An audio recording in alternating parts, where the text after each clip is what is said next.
all of the marketing has all been organic, and it still is today.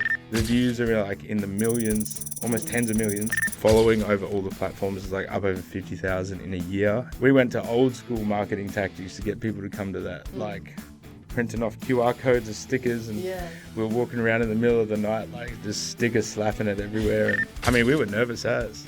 We were like, are people going to come to this? Yeah. And then slowly but surely, as the event went on, people came. What we've learned is there's no such thing as ready. I was like, I'm just going to take a risk and go all out. Yeah. And so, you have to dig into the savings pot a bit. I think as it's grown, we've sort of pivoted and we've pushed past the barrier of people being negative about it. If you're thinking about starting something, just start it. Yeah. And if no one rocks up, change. Yeah. Go again. You got to love it. Yeah. You have to. Yeah. If you don't love it, there's no point. Yeah. And if you do it for the wrong reasons, it's not going to work. What does it take to build something that people genuinely care about? Not a product, not a service, but a movement. Most entrepreneurs are chasing attention, but today's guest went after something harder.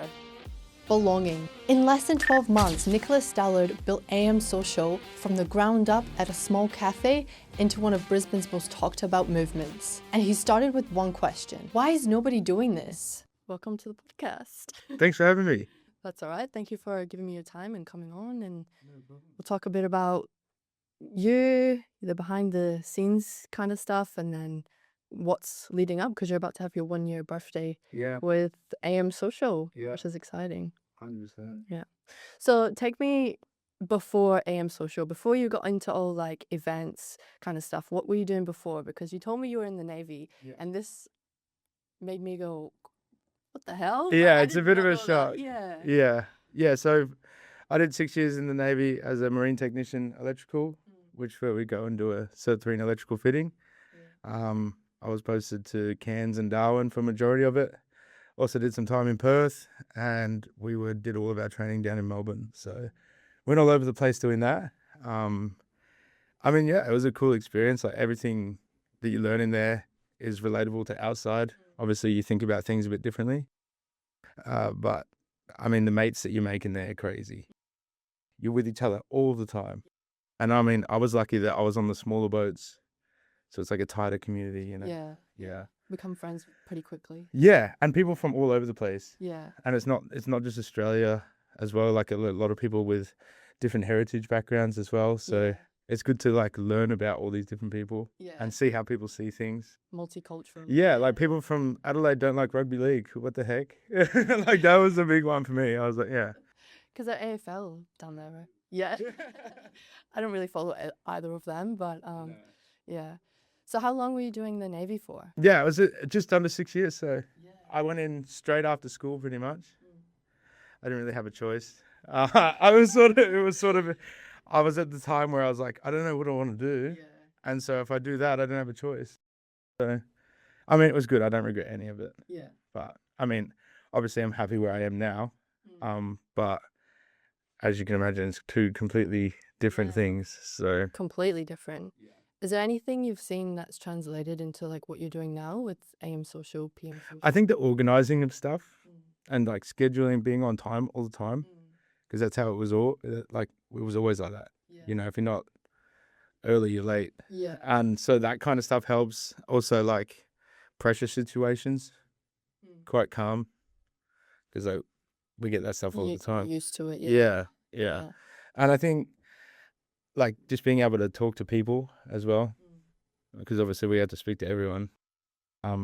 So that sort of helps as well, being able to speak to a lot of people. That's what we do, heaps of people all the time.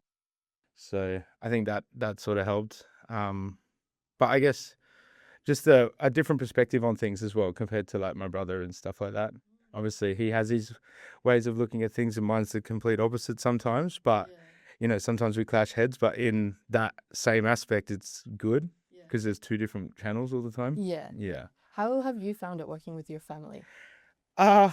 It's different because like, unlike if it was non-family, obviously you have to keep face and do things right the whole time. Yeah. But sometimes we just butt heads crazy, but it only lasts like an hour. And then it's done. Yeah. And then you never speak about it again. Yeah. So it is good in that aspect. And then I mean, sometimes because we are family, sometimes it gets a bit more heated than it has to. Yeah.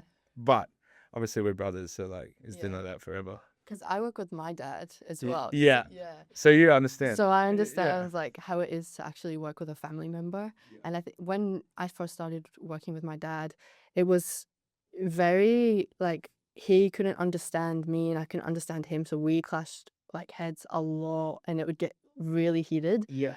And we also had to learn how to keep like family stuff and work stuff separate. Like we were blending it all and it was really hard. Yeah. I mean, it's just the little things that we find. Like whenever there's something big to go on, we're always on the same team. Yeah.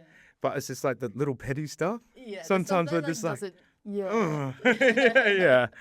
But I mean, without him involved in this, we wouldn't be where we are. Like the way that he looks at things and the experience he has, because he's almost got 10 years on me. Yeah. It's really helpful. And like I'd be lying if I could say I'd do it by myself. Yeah. So obviously, yeah, you couldn't ask for a better partner. Yeah. But yeah, the family headbutting does happen. Yeah. It has its pros and cons. It does, because then when it's good, like something happens and we've pulled off something, the celebration's like, yeah. Yeah. Yeah. Yeah. So take me back to the first event that you did for AM Social. Yeah, that was just like a year ago last week.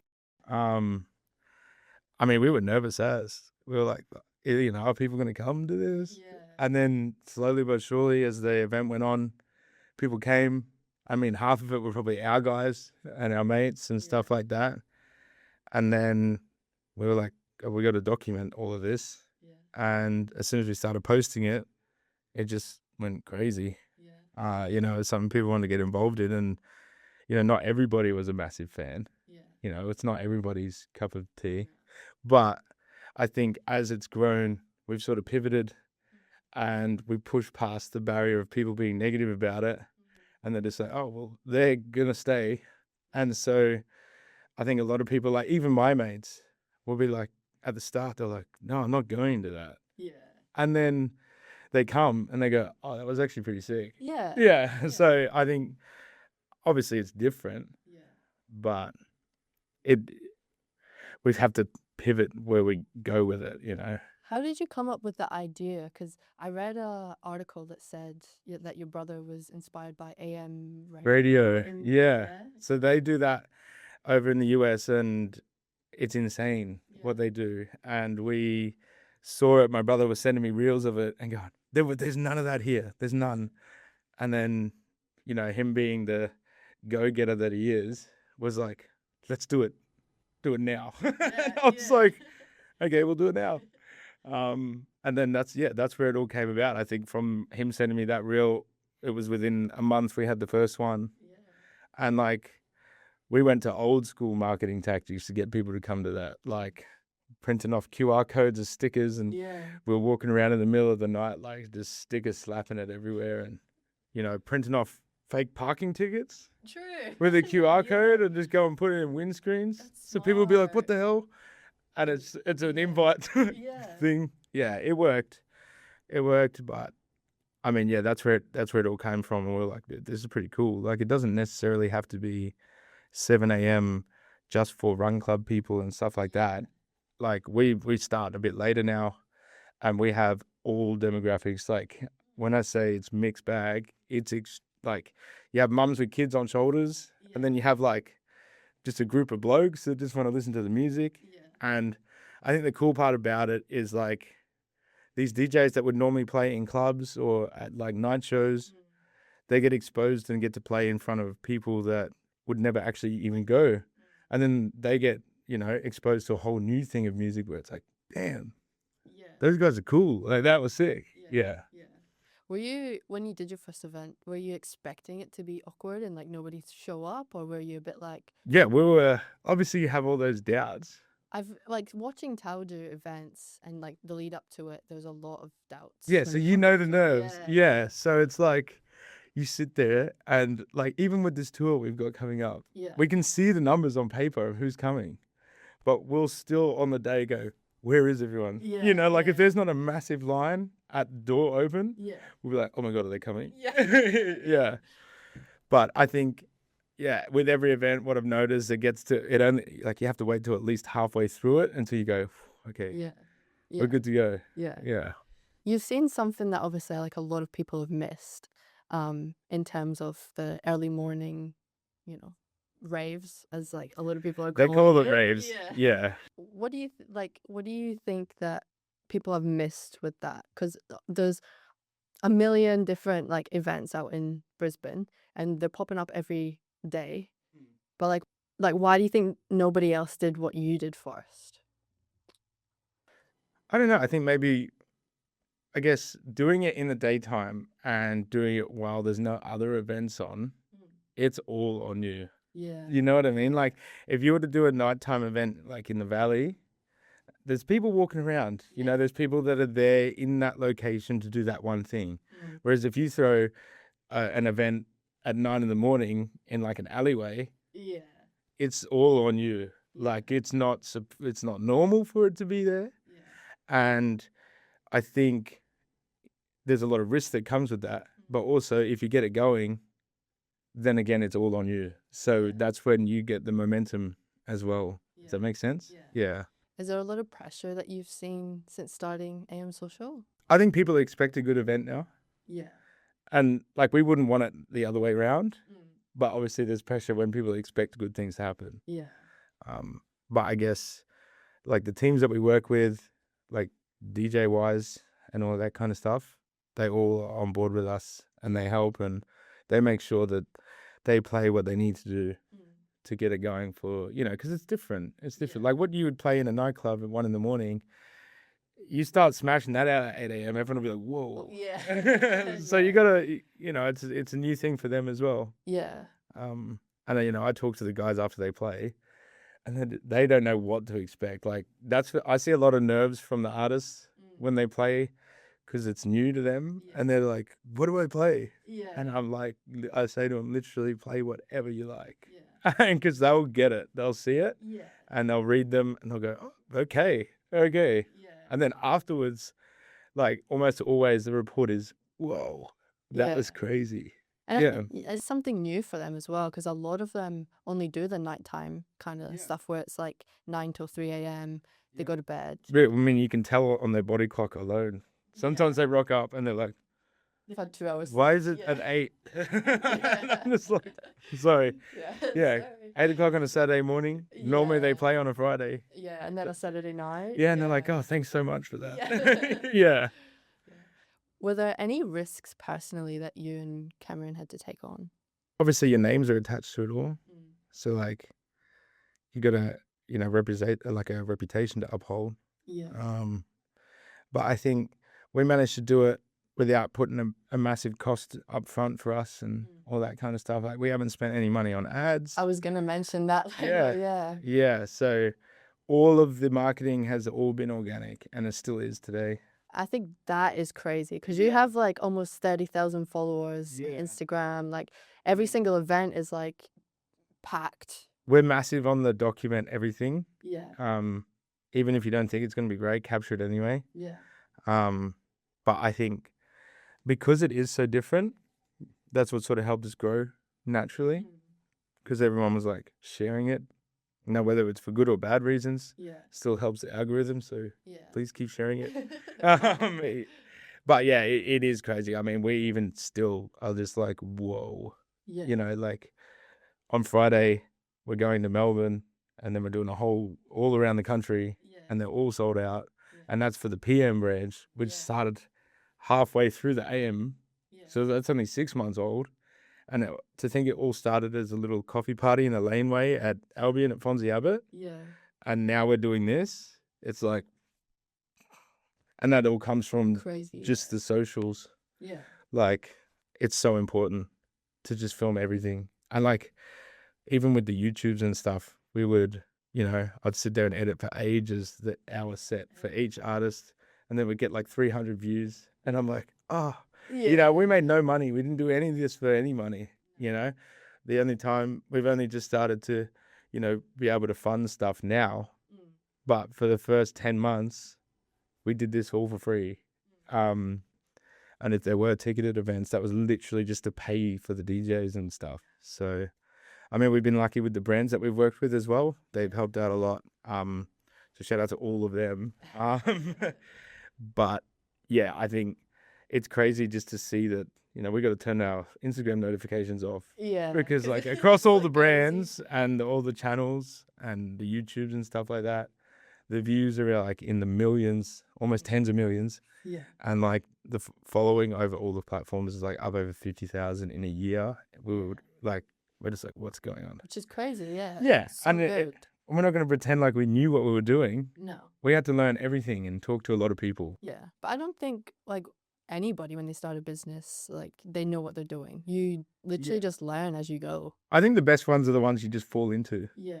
Like if we said, oh, if you told me, like, you know, a year and a half ago that when I was in the Navy that I'm going to be doing this, I'd be like, you're crazy. So did you leave the Navy to come and do this? No. already So I left? was always going to, because they don't have a base in Brisbane. You know, I haven't lived as an adult in Brisbane, which I grew up here, which was just crazy. So yeah, I wanted to come home, and so I did that. And when I got out, I was actually running a landscaping business, cutting trees down and stuff, because that's what I did for a little bit with one of my mate's dads before I joined the Navy. And so I was like, you know, that's familiar to me. I'll do that. And then we started the first one, and I was still doing it. And then by the fourth event, there was so much stuff to do. I was like, I'm just going to take a risk and go all out. And so, you know, you have to dig into the savings pot a bit. But yeah, it's all paid off. And I only think it pays off because someone has to go in like that. Yeah, you have to. Yeah. When you're too distracted doing like certain things, you dilute your efforts. 100%. 100%. So if you live it, then you got no choice. Yeah. Yeah. Have you ever been at an event and felt completely alone or like? Oh, sometimes. I mean, obviously, again, my brother, champion, like legend. Yeah. And so we're always in it together. And, you know, there's been times where it's 4 a.m. and we're setting up and it's still dark. And then everybody rocks up and we are so like just exhausted that we're just standing in the corner with our glasses on, like, zoning out. Yeah, literally. And it's like you get this life doesn't feel real sort of feeling. Yeah. And you're like, what's going on? You know, and it's weird that like even today, you know, people come up to us at the events and they go, oh, this is so cool. And you forget that it's you that did it. And you're like, yeah, it is. Hey, oh, yeah. I mean, and then especially like bringing on the PMs and stuff, you know, it's just like, sometimes we do them on the same day, which I would never advise that for anyone. But by the time it gets to 2 a.m. and the PM's done, you are just like straight for so shattered. But then it's hard to go home and sleep because you're looking at all the footage and go, "Well, we did that." So you're just like buzzing, and it's a weird sensation. I think that's one thing that nobody gave us any tips on that. The whole fatigue management and that kind of thing. It's so important. Like Teeks and I yesterday, we just slept all day because you have to. Well, my body was like, nah. So like burnt out. Yeah, but like I wouldn't swap with anyone. Yeah. Actually, funny, we have a guest coming on today who does like she manages burnout for athletes and touring artists. Oh, cool. I need a number. Yeah. Literally, because sometimes I sit there and go, maybe there's something wrong with me. I don't know. I feel like I'm not okay. Yeah. And then you're just in autopilot. And so that you forget the things that you've done. And you're just like, oh, yeah. Oh, we've already done that. Cool. You start like hallucinating. Like this is what happens to me. I was brushing my teeth the other day and did mouthwash and went to go spit it into the bin. And I looked at the bin and I was like, huh? I was like, oh my God, I need to go to bed. Yeah. It's just little things like that. And like, we just like redo stuff. Yeah. Thinking that we haven't done it. Yeah. Go and check the car 4 times for the same thing. Yeah. It's like, say it's there. Yeah. I mean, it'd be good to get to a point where we can sort of stand off on the actual running of it. Like, you know, setups and and just focus on the back end stuff. But with time, that will come. Yeah. So you mentioned run clubs earlier, and obviously like run clubs have become a huge thing probably in the last year as well. And it's really good for, I guess, meeting people. Do you think AM Social will kind of become the next thing in Brisbane for that, for meeting people? And I mean, definitely there has to be an element of that. Like Yeah. when you put big groups together. yeah, I mean, I don't know if people would use it as like a dating run. yeah, I mean, where you had to see a dance floor hook up at an AM social, as you know, compared to a nightclub. But I mean, in saying that, I feel like if you do meet someone there, but it'd have to be more genuine, right? Because everyone's sober and sober and yeah. yeah. I mean, but also it's like a family event too. Yeah, I think that's really cool. Like the Oh, the ability first for the time I saw a kids to toddler come. with earmuffs on the mum's shoulders, I was like, yo, Because I used to get go it. to a lot of festivals when I was younger with my parents. Like we're talking like when I was 8, 9, 10, my parents would take me to like Hectic. 3 day. You're a seasoned festivals. veteran. Yeah. Yeah. Take me to festivals and stuff, and we get a lot of like side eyes, like, why would you bring your 9-year-old here? I had the best time of my life. And at the time, you could actually collect little cups and get money for the cups that you like gave back to them. So I used to like leave making some bag. Yeah, I'm working. Yeah. But it's good that like the kids are able to go have fun with the families and they're not restricted. Whereas, you know, the nighttime kind of stuff, Yeah. obviously they can't because they're Yeah. sleeping and Yeah. Obviously, we do both sides of it now.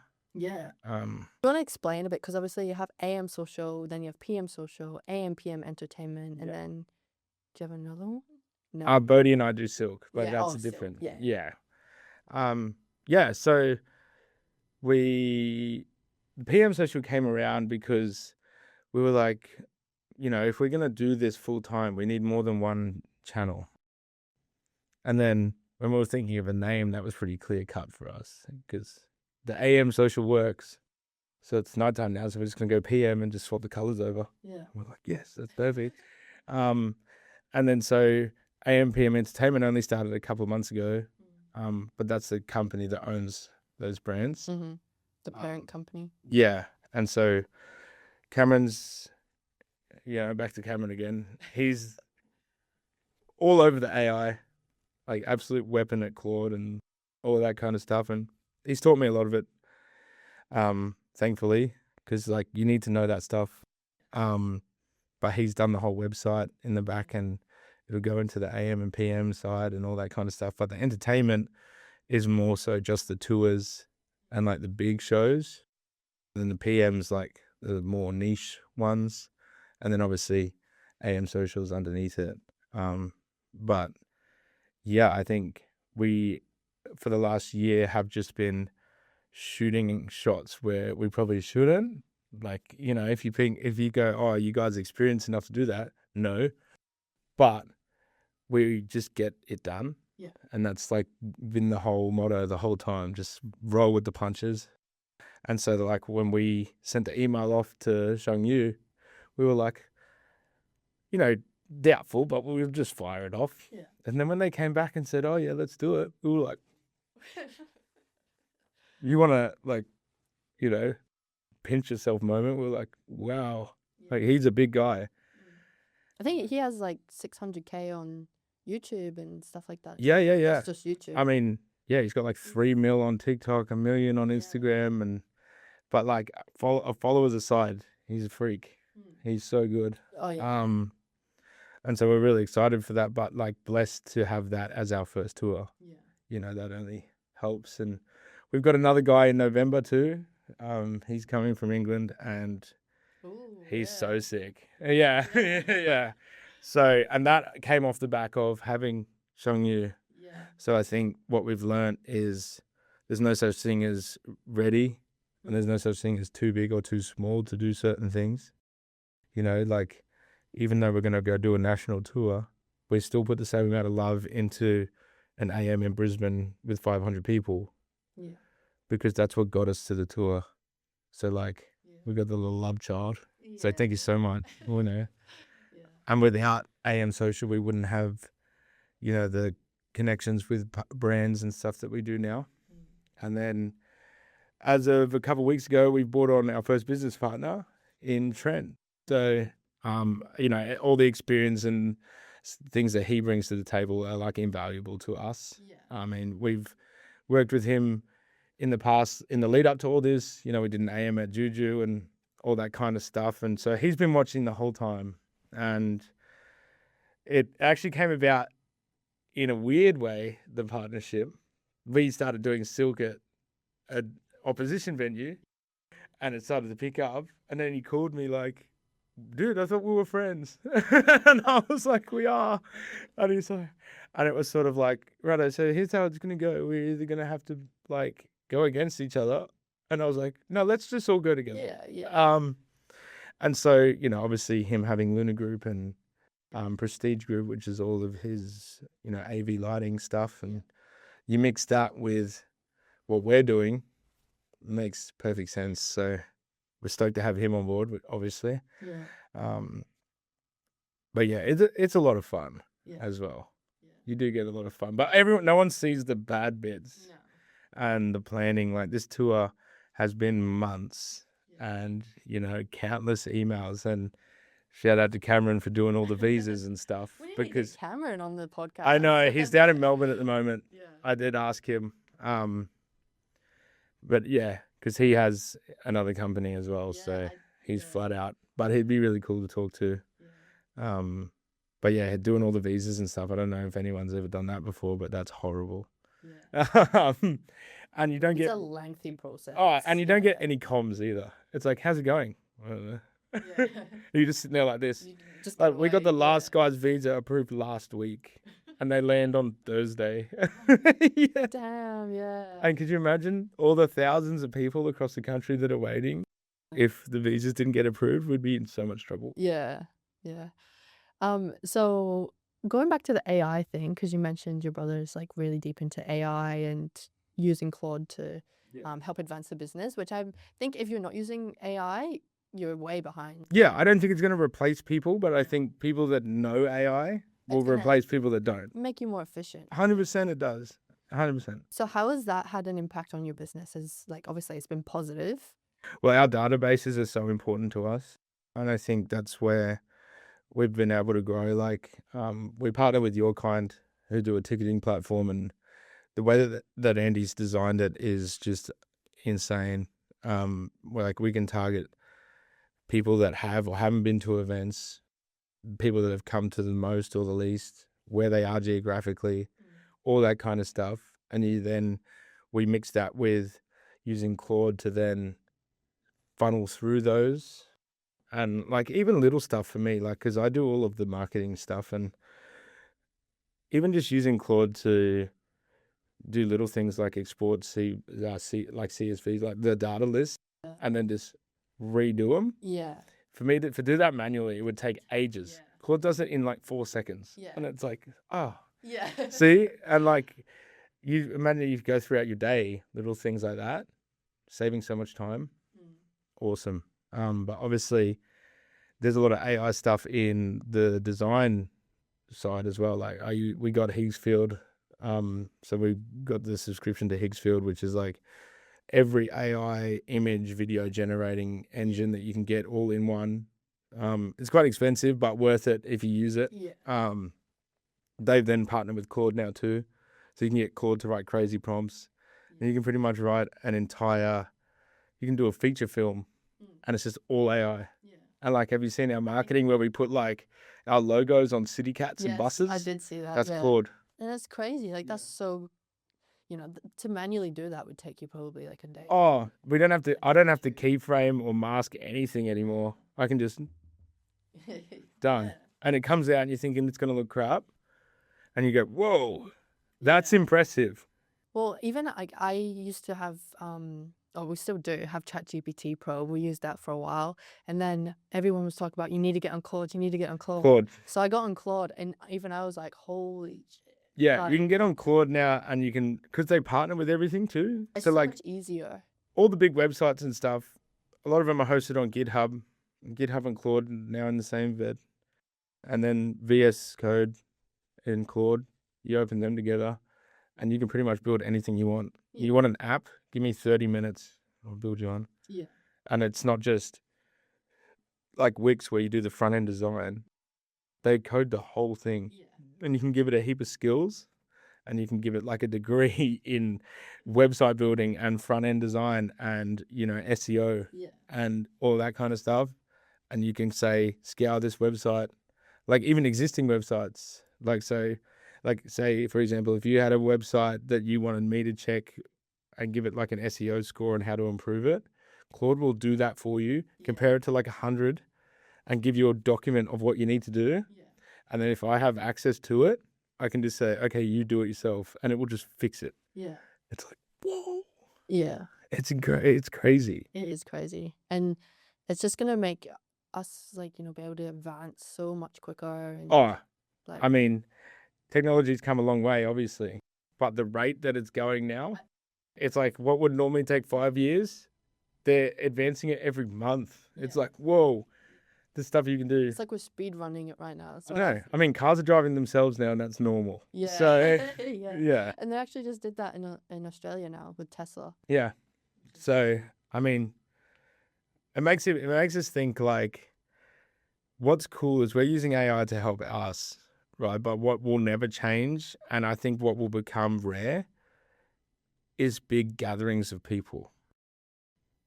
Like the more autonomous everything becomes, and the more independent everyone are, because you don't need to talk to anyone anymore. Like you don't need to talk to a website designer anymore. And so like people's interactions will become more scarce.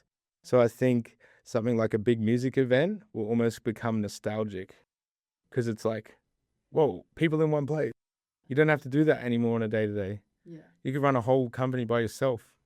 There's a heap of Claude tabs open.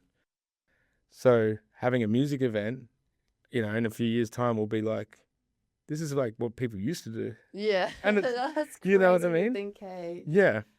That's what we were talking about that the other day. It's like a festival will almost be like a artifact. Yeah.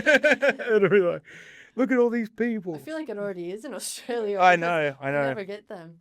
That's another thing that we've got coming. Yeah. So we're going full send, and we're going to do a festival. Do it. Yeah. So we're looking at October time, but obviously there's a lot that goes into that. A lot of council meetings, a lot of stuff like that. Because there's all these things you learn about. Like if you have a festival, you got to look after like the grass on the ground. And like we didn't even think about that kind of stuff. Yeah. Portaloos, crazy. Yeah. Where it's like at the moment, we've got like 5-6 key things to think about. Yeah. You do a festival, there's like 100. Yeah. When you first think about it, it's like, oh yeah, the artists. And it's like, oh shit, we need council approval, we need this, we need that, we need this, we need that. Yeah. It's just like a long list of stuff. And especially with the big guys too. Like, they're going to know where they're going, when they're going there, how they're doing it. Well, what they're going to... We know what Sonya's going to have for dinner on Thursday. You know what I mean? Whereas, like, you compare that to the AM guys. Not that we treat a DJ who's like a couple years in with a couple thousand followers any different than we do to someone who's massive. And I think what I have seen and what I have learned is how much like these DJs go through to get to where they are. It's crazy. And like they are putting in, like they get the no sleep as well, but they all do it for like $50. And like, so when we get a big guy come on, there's like a lot of respect there, because it's like, you've been doing that for ages. Obviously there are some people that grow quicker than others, but what I've noticed is it's all how they see it, is how they perform for you, if that makes sense. Yeah. So like, if they're not keen to do so, and so we always like working with people that are keen to work with us. So like every time if I get a message from a DJ, no matter where they are, and they want to play, they've played, because it's like, you've reached out to us, that's sick. Yeah. You know what I mean? You want to be a part of something. Yeah. Yeah. And obviously, naturally, there was a lot of negativity around the AM thing. Really? It's just different. Yeah. People aren't really susceptible to changes. Yeah. What kind of negativity were you seeing? It was just like, people, because like obviously all of the news and stuff like that, they used the word rave. Yeah. And there was so much controversy over calling it a rave. but we never called it a rave.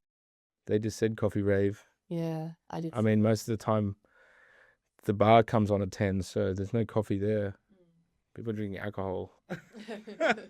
And that's all up to them. And I think it's kind of cool that you can do both. Like, you can come fully sober. I mean, we do it sober. But then also, if you want to, you can get on the piss. I mean, the guys overseas that do it, they start theirs at 11 in the morning and they go into the afternoon. So there's like a proper day party. And I think we're going down that aspect now. Because obviously you have to just adapt to stay relevant all the time. I think how we go from here is sort of up to the community, really. What's working will stay on. And shout out to everyone who's ever spoke to me about it, because everyone that's helped us out through the whole thing have been insane for me. And I think this community is super helpful to each other. And, the advice that you get sometimes isn't what you want to hear. But I think what I found most important is, instead of asking things that do work, is, everyone's got a to-do list and, goals. But what the most important list that we have is things that don't work, and like a don't list. And because they've made those mistakes for us, so what do I have to? No, you just learn from what's already. 100%, 100%. And everyone's sort of given a lot of good advice about it. And then what's crazy is when people come and ask me or Cameron stuff, and we're like, "Oh, when you, dude," and they're like, "Yeah, but like, look what you done," and it's like, "Yeah, but that's because everyone else helps us too." Yeah. You know what I mean? So like talking to the old heads and the DJs and having like a genuine relationship with them. I think everybody's super welcoming and supporting of each other. Like you've seen it. Yeah. Like we'll go drive all the way down to the Gold Coast to go watch Tuffy's event. Nobody's playing, like Tix isn't playing. Yeah. And I'm certainly not. I mean, I've had a go. It's horrible. No one ever listened to that. Yeah. I played for the first time and G-Cux was there and I like did a mix and he was looking at me like, "Oh, get her off the desk. Get out." Yeah, literally. You watch it and, because a lot of people, I see people talk, smack about these DJs and they go, "Oh, it didn't do anything." Or it's, how are they getting paid so much? It can't be that hard. It is hard. It is so hard. Yeah. And especially with like the R&B hip hop guys as well. Like you mess that up, it's so obvious. Yeah. If you're playing something that's a bit higher tempo and, you're doing a long transition, you can sort of save that. But you bring a hip hop song in wrong time, it just sounds ass. And you can hear it in the crowd too, because they'll be like, "Oh." Yeah, everyone will be like, Yeah. And when you have so many other DJs around you who obviously understand. That's the other thing. And then they're obviously You've like, seen. There's so many DJs at every event. Yeah. And I think that's what they're most nervous about sometimes. It's like they'll come to a show and there's DJs there supporting, there's the rest of the lineup there. Yeah. And some of them are massive. And like even when they got to play on headline shows, they're most nervous about what the other DJs think. Yeah. They're like, "Oh, damn." Yeah. Yeah. But they all support each other. Yeah. A lot. I think the DJ community is really good. It's sick, eh? It's cool. They're all just friends, they all super each other. They're all just super tired. Yeah, they're all super drained. Yeah. Ready to go to sleep. So has there been like a specific moment where you've thought, "Fuck, this could have like ended everything we've built"? Or have you not kind of had that? I mean, every event is like that. Because you're only as good as your last event, right? So if you have an absolute shocker, you got to bounce back and you got to bounce back quick. Because if you have more than one, then it becomes really hard. Because people only remember the last one they went to. You know what I mean? Community that like the supporters that we have and the people that come to our events have been so awesome. They've been forgiving at times and they still come. And so we got nothing but love for everyone. And if we could just give everyone a present, we would, because they show up. And there's a group that you know, there's some groups that come and they are at everyone, and it's like, well, you guys are crazy. But Dedicated, also, thank you yeah. so much. Yeah. Yeah. I think that's the coolest part about it is the people that rock up every single week or every single event. Like watching Cara go to like Wednesday Link Up every single week.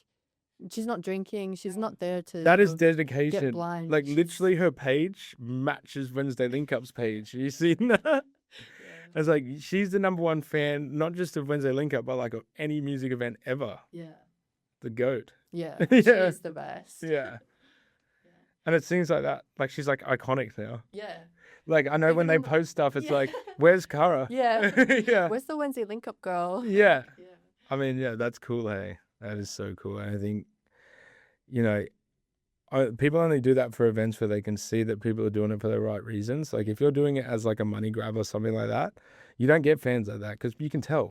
You can actually tell. And because our priority the whole time, and Cameron would spend every dollar. He would get us like, we've gone in debt. We've made losses on events just to make them more fun for everyone, you know? So if we've got to spend our own money on extra lighting and stuff like that, we will, because we're not doing it to make money off it.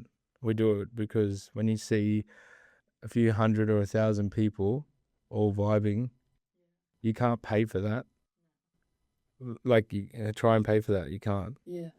Unless you get a heap of actors to dance, but that would be super expensive. Yeah. The background extras. Yeah, literally. Can I get 500 and just Yeah. pretend to like it? Yeah. Yeah. So that's why we do it. You know, you see the crowd go off, and Kevin and I will look at each other, and you know, and Trent now, and it will be like, yeah, yeah.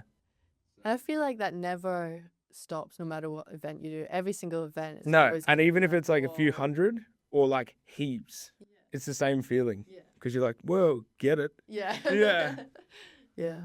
So you have like heaps of brand partnerships, which is amazing. Princess Polly. Yeah, Foot Locker, Red Bull. Red Bull are really good to us. They're giving us permanent assets and stuff like that. Like, so our booth, that white Red Bull booth, we got amp fridge. Everybody, when they come to events, free Red Bulls.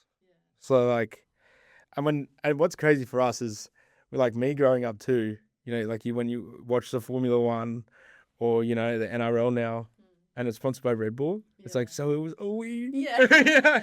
Yeah. So yeah, that's crazy. And like, even in the early days, like smaller brands as well, like Sip Coco and Zello, and they all helped us. So like, never forget any of those people. No, yeah. Has there been any brand deals that you've declined?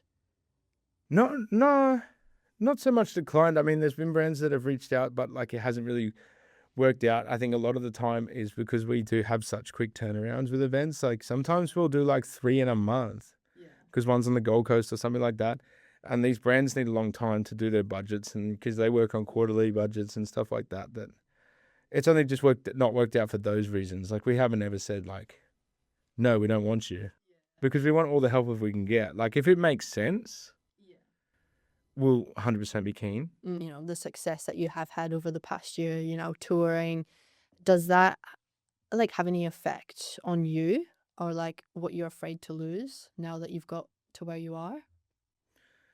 I mean, it's not so much afraid to lose it.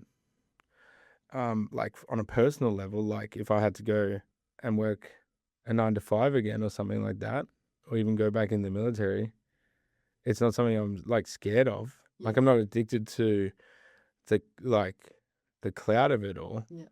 It's more so like, I don't even see that as a possibility. It would more be like, what are we going to do now to make it work? And that's what we're like. And so we don't really think about that. It's not really popped into our head that that's going to be a possibility. And like, if things go wrong and we are starting to lose out, then we'll just reassess and do whatever we got to do. And just pivot. Yeah. That's good. Yeah. There's no plan on that. Yeah. So that yeah. Even when you said that, I was like, what are you talking about? Yeah. Yeah. Yeah. So when obviously like you have these brands come to you, can you walk me through that kind of like process? Because like when you first started and you had sponsors, there was like nothing to prove Yeah. what you could do for them. Yeah. Yeah. I think obviously the awareness for the brand, I mean, some of the guys, the brands, they have more followers than us. Yeah. They're more popular than us. But I think as people saw the trend going and, us trending upwards, if you get on that early from a brand perspective, then you're like the day one guys. Yeah, It's like, you're like elite. yeah, you were there first. Yeah. I guess how it sort of works and how we, what they got out of it was our dashboard and our social reach was what they were interested in, and how they can be physically activate the space. And, so like, for example, Foot Locker came to one and they had $100 gift cards and they were just making it rain with Foot Locker gift cards. And the aesthetic of that is cool. They all come in their stripes and they're in the crowd, and even in the footage, everyone's like, why are there Foot Locker stuff there? And like marketing wise, it's like, genius. But then they would hold up cardboard and it would say like women's size 8 Sambas, and they'd hold it up and then everyone would be like, yeah. And then they'd just throw them in the crowd. Crazy. Yeah, it's so cool. But they would obviously be interested in what we get views wise. And like monthly, it's like 3 million average. So if you look at it from a brand point of view, if you were to go and pay for 3 million views in a month exposure through meta ads or something, the cost of that's like a few grand. Whereas if you give us a few grand to pay the DJs and for some CDJs, that's way more effective. One, because you get the views, but two, you get a physical like activation, and people are part of your brand. And so that's sort of how we sold it to them, and what makes sense for those guys. If you know what I mean. And I guess people will remember that as well. It's about making memorable things. So like I feel like it would be hard to forget that, we went to a party in the morning in a laneway and I got some TNs thrown at me and $100 gift card. Yeah. You're not going to forget that. No way. Yeah. Yeah. So that's cool. And it inclines you to come to the next one. Yeah. As well. Yeah. And I mean, even the Red Bull stuff, they gave us the DJ desk, which we use all the time. We love that thing. And it's a white one too. And there's only a couple of white ones in the country. And so everyone's like, how did you get that? Yeah. And so we got a lot of love for those guys. But like all the footage has got that on it. And, like people come and, people ask me, they go, what does everyone drink there and stuff like that? So that takes the guesswork out of it. Here's a Red Bull. Enjoy, And they do it. And it's not just the normal, like the original Red Bull as well. You get like all the sugar-free ones, the summer edition ones, all that kind of stuff. And there's some Red Bulls there that I didn't even know existed until we started working with them. And they're awesome. Like the coconut one. Yeah. They have a coconut one? Oh, go get yourself a coconut Red Bull. It's crazy. Oh, yeah. I'm going to have to. Yeah. Because I know like they have the watermelon and like that sort of stuff. And the Princess Polly guys, again, they are so like, the relationship we got with those is just, they trust us. So it's like, hey, how can we get involved? And then we say, this is what we need an investment for. And they just go, cool, run with it. Like I've got a Princess Polly mirror A-frame in my car right now. And a Red Bull fridge in my backseat. Like it just lives there. Yeah. But I think for the guys that come to the events, having some sort of brand activation makes it just that bit special. And obviously brands like Princess Polly and stuff, like we never thought that would happen. Yeah, when I first seen that, even I was like, whoa. Yeah, they're big guys. Yeah. Big dogs. And they send all the Princess Polly models and stuff too. Yeah. And so like they come and do their thing, but obviously they don't know what to expect either. And then, the reports that we get from them is just like, oh, that was cool. And so Princess Polly are keen on doing some more nighttime stuff with us as well. Because I think a lot of the brands too, like Red Bull, they do both. AM and PM, they help us with both.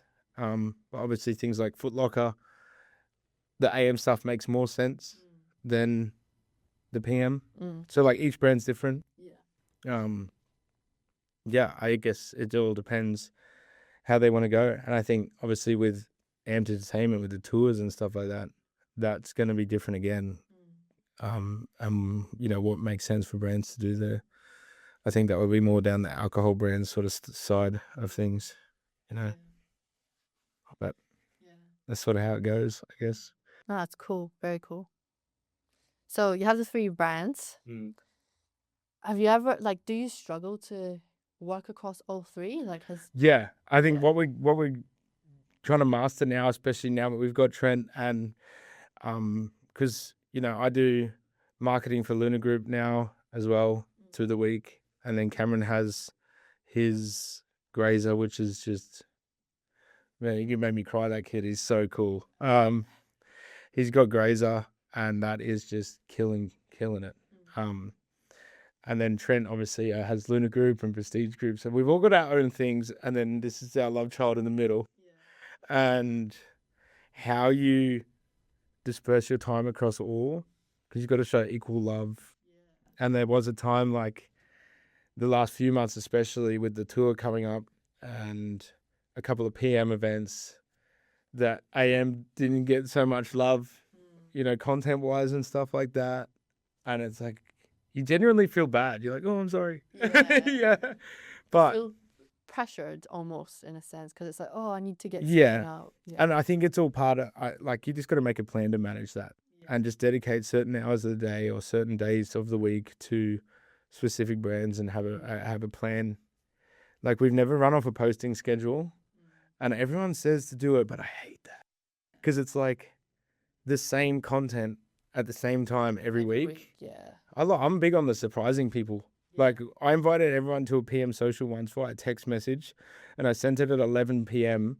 and said, it comes from PM social, and then it says, hey, are you up? Question mark, like a booty call. Yeah.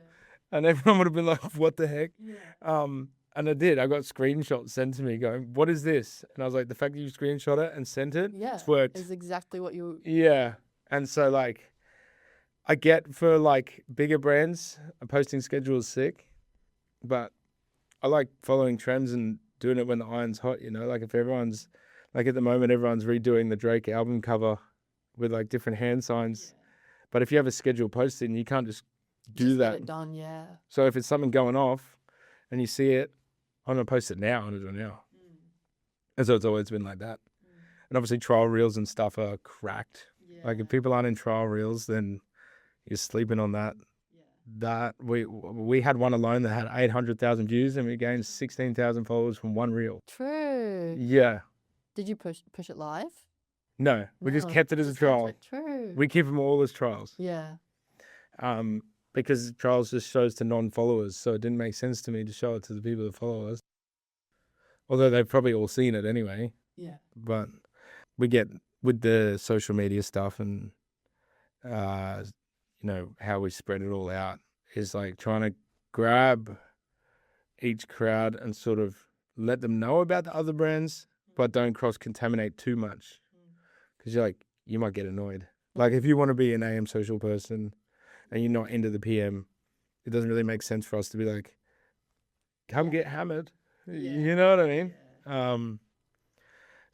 But even though we do have people that come to both, because they just like the music, or they just like us, and they want to support us, which we do have people that are like that. So shout out to those guys. Yeah. How does that feel? Crazy. Yeah. Crazy. My brother and I and Trent, and Trent will be used to it now, but rocking up to an event and people go, oh, I seen your stuff. Yeah. Oh, no way. Or Teeks will be like, yeah, this is Kevin from AMPM. And they'll be like, oh, dope. I've been to 3. Yeah. And we're just like, why? Yeah. Yeah. It's crazy. Yeah. It's crazy. And I think you don't let any of that stuff get to your head. You just keep doing what you're doing. Yeah. But I mean, for us, we get more excited about the people that we meet and the things we get to do. Like, we're about to go on a plane with Shangyu. You know, Cam and I have always been massive in music and, you know, seeing what DJs do. And then, you know, even just living with Teeks at the moment. Like, we used to watch him go, oh, he's sick, that guy. And now it's like, oh, go have a shower, you stink. Yeah. Yeah. So it's really cool. And I think that's what we're more in it for.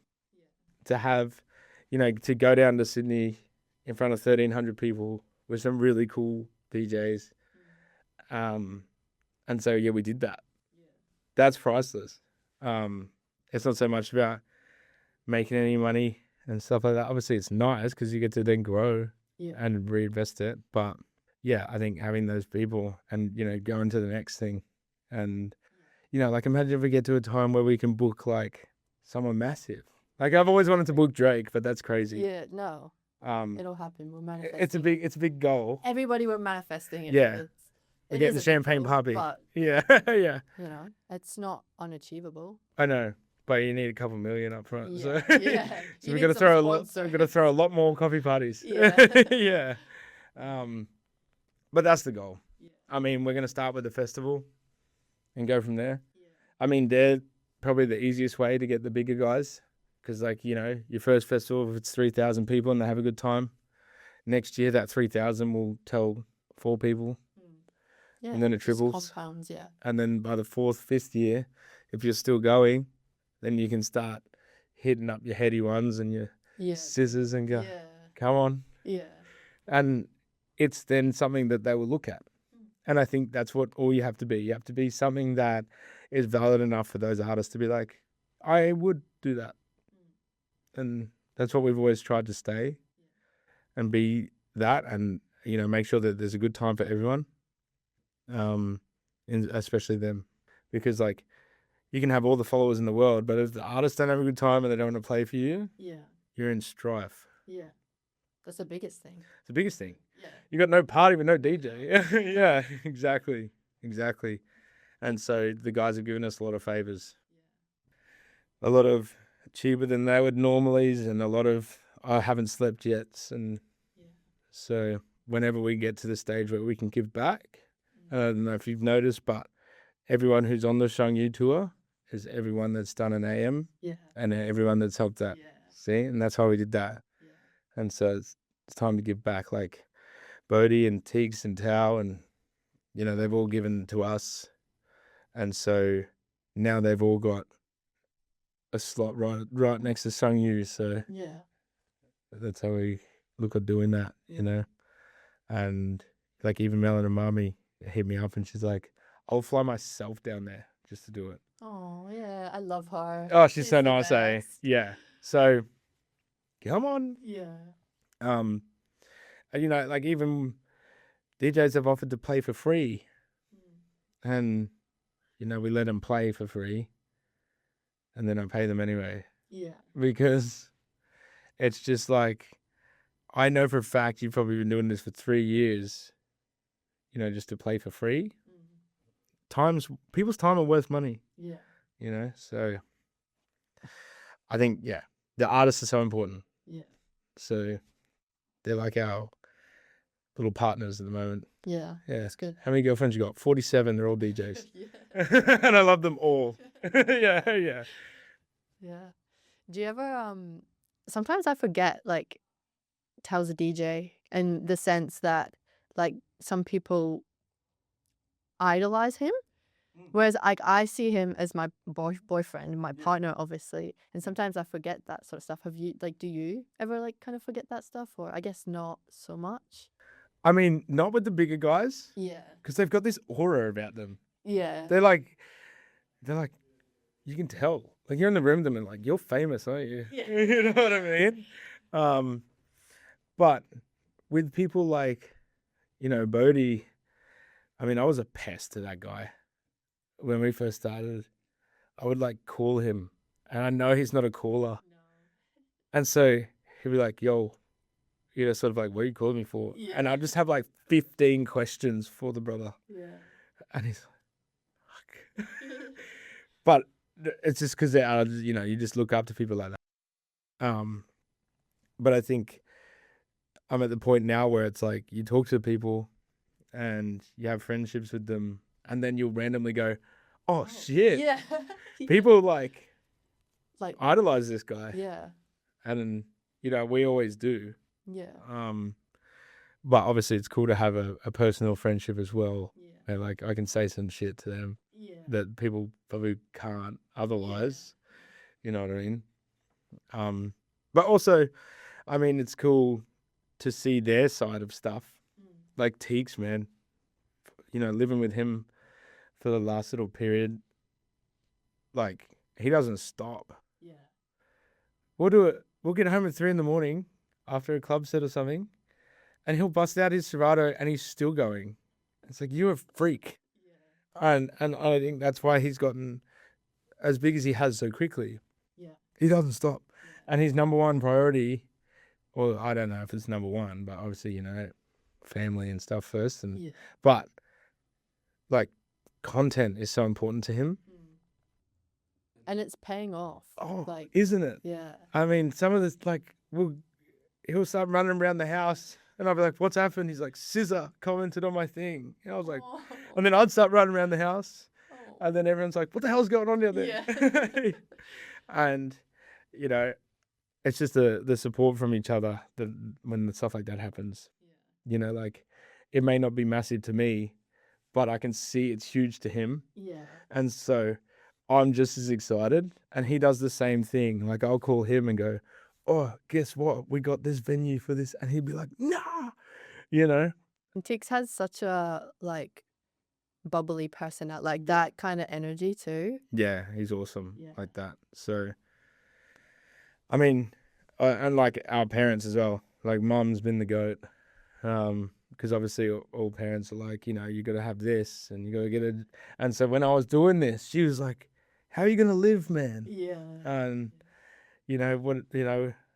and so she's been so supportive, like us coming home late at night and, giving us somewhere to live in this transition period and all that kind of stuff. But like, she says stuff like, when you're famous, I expect like a handbag or something. Yeah. And it's like, just that little bit of motivation. It's not if, she said when. Yeah. And you're like, get it, Mumsy. Yeah. Yeah. Shout out, Mum. Yeah. Shout out, Mum. Yeah. So, yeah, I mean, stoked to be where we're at. Yeah. It's good. So if there's somebody listening right now that might be starting a brand or, maybe in the same position as you where they've grown really fast and, they're about to hit the 1 year, what's the one piece of advice you would give them? Don't stop asking questions like you did when you were one weekend. Okay, because even if you think you've got it, you probably haven't. Yeah. And everything changes constantly and something could go wrong all the time. But if you stop asking people that you meet questions, you stop preparing yourself for that moment. Mm-hmm. So ask away. Even if, like, when I was in defense and stuff like that, I'd ask all the old guys questions because they've lived it. So keep asking questions, keep being that guy, and don't overthink stuff too much as well in saying that, like if you've got a lot of information in your head, that's just your backup. Just do it. Yeah. Like, just have it go. Yeah. And, if you're thinking about starting something, just start it. And if no one rocks up, change. Yeah. Go again. In the worst case scenario, you go to work a 9 to 5. Yeah. Or you work a 9 to 5 and do this after to, fund your full-time job. Exactly. You got to love it. Yeah. You have to. Yeah. If you don't love it, there's no point. Yeah. And if you do it for the wrong reasons, it's not going to work. Because there's got to be something that keeps you going when you've had no sleep. And I tell you what, when you're doing it for free, there's not much. Yeah. So you have to love it. Yeah. Amazing. Well, thank you for your time on the podcast. No problems at all. Thanks for having me. Where can the viewers find you? Where's your best point of contact? They want to follow along. Yeah, we're gonna start doing some behind the scenes stuff. Oh, yeah. I think people want to see that. Yeah. Tiggs and everyone's been pushing me. They're like, just vlog shit. Like, Yeah. just so we're taking a camera on tour, Yeah. and we're gonna start doing that because, I mean, I can talk about it, but until you see what happens, Yeah. like us taping cables to the floor at 3 a.m, and like Cam and I didn't know how to plug in CDJs, Yeah. so we're like, yep, that should be good. Plug it in, it just goes, and we're like, So yeah, obviously I'm on Instagram, and my brother is as well, but yeah, AM PM social on Insta. Yeah. We'll tag everything down below for you Yeah. guys so you can Yeah. go follow along. Yeah. Cool. Thanks. Thank you so much. That's all right. If this conversation gave you a new way about thinking about building a brand or a community, make sure you send it to somebody that would benefit from it. And also, make sure you subscribe to the podcast so we can continue sharing conversations like this every single week.